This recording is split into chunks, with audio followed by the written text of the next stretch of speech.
Hello, everyone, and welcome back to another episode of Allison's Corner. As always, I am your host, Allison, and I want to thank you all for joining me today. Before we dive into today's episode, I do want to take a minute to acknowledge some collective grief that might be felt right now. This episode is being recorded a few days after the results of the 2024 presidential election. And truthfully, I am very much still processing it. Waking up and finding out that Donald Trump is our president elect was not on my bingo card for this year, and it left me in high anxiety. And that anxiety soon gave way to anger. And I was even further angered when I saw some of the exit polls from various news outlets. These polls emphasized how Black women went to the polls and voted on issues pertaining to democracy, reproductive rights, immigration, the LGBTQ community, and much more. As a Black woman, I will not be shy in saying that I am still very angry. And I also am not shy in saying that I am even angrier in the data that I saw in those exit polls. Nonetheless, I wanted to begin this episode by reaching out to all Black women listening that you are not alone in your grief. Your rage is justified, and it is okay. My only piece of advice is to find ways to protect your peace and to continue to trust in your own communities in learning to uplift each other. And as we see a new president in 2025, may we learn to lean on each other and continue to fight alongside our Black sisters with the hope of a better future.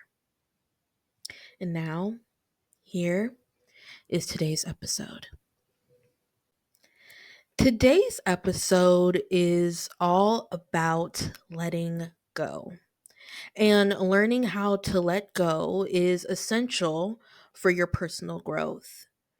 And this theme is present in everything from work to school, family, your friends, romantic relationships, and just any other circumstance that you can think of.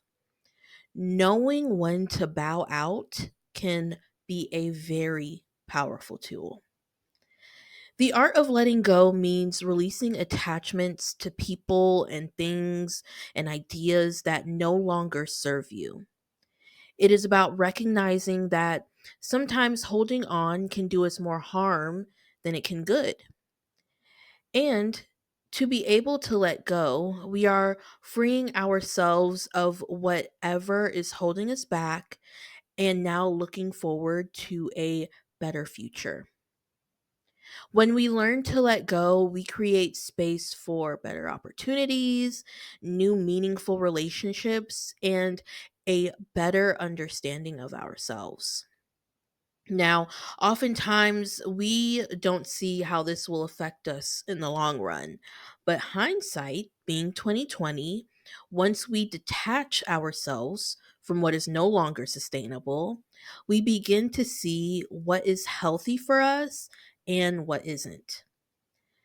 The hardest part in knowing when to let things go is recognizing the patterns or signs of when you need to let things go. An example of this could be repeated feelings of frustration, resentment, all surrounding a person, place, or thing. It could be realizing you are not growing, but instead staying stagnant. It can also be just knowing that you're limiting yourself of what your potential could be. And truthfully, it can just be a gut feeling or a sense of intuition that makes you know this is no longer for you. So, Miss Oprah Winfrey, she has this idea and she explained it once in an interview, and I have begun to adopt this in accordance to my own life. She says that oftentimes life is whispering at you. And what Oprah means is that in life, there will always be clues, very small clues as to what is going on. And when we don't pay attention to those clues or those whispers, it can get louder and louder and louder until one day when it hits you upside your head with a brick and you're forced to pay attention to it. What Oprah is alluding to is sometimes the signs are there in such a subtle way that when you begin to notice that a situation is no longer for you. And I quickly want to note here that not every situation will be quote unquote bad. Sometimes a situation or thing or person you need to let go of will be a good situation. It'll be great. But even in those moments, it is a calling to something higher and better for you. But to receive whatever is better for you, you must learn to let go of what you are currently in. Now, the emotions behind acknowledging your need to let go can be very hard. You might feel grief, guilt, shame, or even fear. And all of these emotions are understandable. I always say that feeling this way is important. And it's important to feel this way because it shows you are doing the deep internal work of processing everything. But on the other side of this fear, grief, guilt, shame, whatever it is, on the other side of that is always something better. So I want you to acknowledge those feelings, whatever they may be, however uncomfortable they might be. And then imagine your life without the weight of what you're holding on to. Whether it's more peace, freedom, or opportunities, visualize it and then claim it for yourself. Just take small steps in pushing yourself towards the direction that you want to go. These steps will help you feel more confident and create a great foundation on how you handle the challenges that accompany change. And most importantly, trust yourself. The fear you feel will not go away overnight, but self compassion can open up the doors to get you there. Now, some actionable steps to help you in even getting to the place you want to be after letting go could be journaling. Take 5 minutes and just write whatever comes to your mind, all the good, the bad, the ugly, and formulate your thoughts in a way that makes sense to you.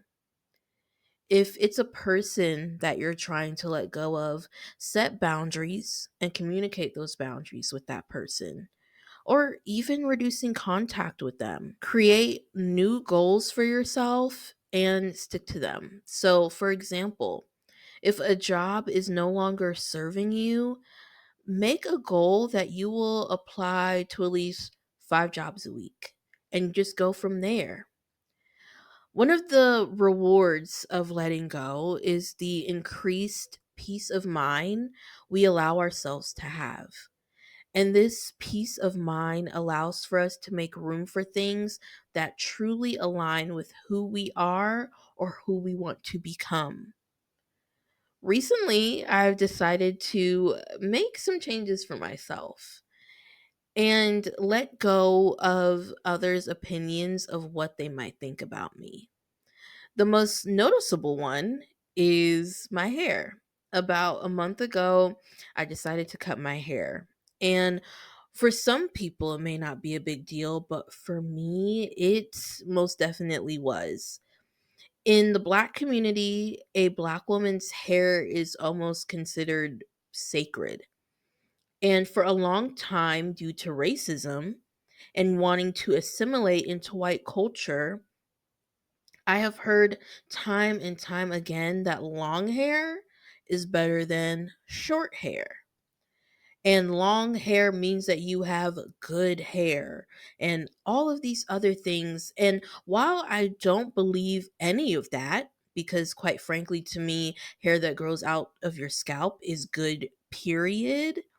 So many generations of older Black people still feel that same way. And they still identify with long hair being better and short hair not being good. So, I've always envied Black women who were unapologetic in what they could do with their hair, free of the concerns of others and other people's stupid judgments about them. So I decided to cut my hair. I didn't tell anyone. I just texted my stylist, confirmed the date, the time, let her know what was going to happen, and her and I got it done. And I posted a video about it on Instagram, and I texted and called a couple of friends and family or FaceTime them. And the outpouring of support and encouragement was definitely heartwarming. Now, that's not to say I didn't have a few people who had an issue with it. Surprisingly, they had an issue about my hair. But I didn't care. Letting go of the fear of their comments helped me in understanding myself, my ideals, and my own autonomy. And it gave way to me having more peace about my hair and how I choose to wear it. And in a big way, how the opinions of others do not matter at all. So just remember, letting go is a process, not an instant fix. It will take time to release your emotional attachments. Progress comes in waves. Be willing to be gentle with yourself each day, no matter what those waves may look like. Emotions are a big part of the journey. And I need you to feel your feelings, okay? Be angry, be sad, be happy, be whatever you want to be. But I want you to experience and process those emotions as they come. Remember that with, letting go, you are creating more space for growth. You don't have to deny or erase any memories associated with the things that you're letting go of. Accept that they happened, learn from it, and choose for it to no longer hold you back. Be gentle with yourself, and most importantly, trust yourself in this process. You have a PhD in you. No one else knows you as better as you know yourself. Always remember that. And know that letting go is an act of self love and strength. To end today's episode, I'm going to leave you with a quote. This is from one of my favorite poets, Audre Lorde. This particular quote, it comes from her poem New Year's Day, which I really want everyone to read. And in it, she writes this particular line: I am deliberate and unafraid of nothing. As always, God bless. Have an amazing day. And thank you for listening to Allison's Corner.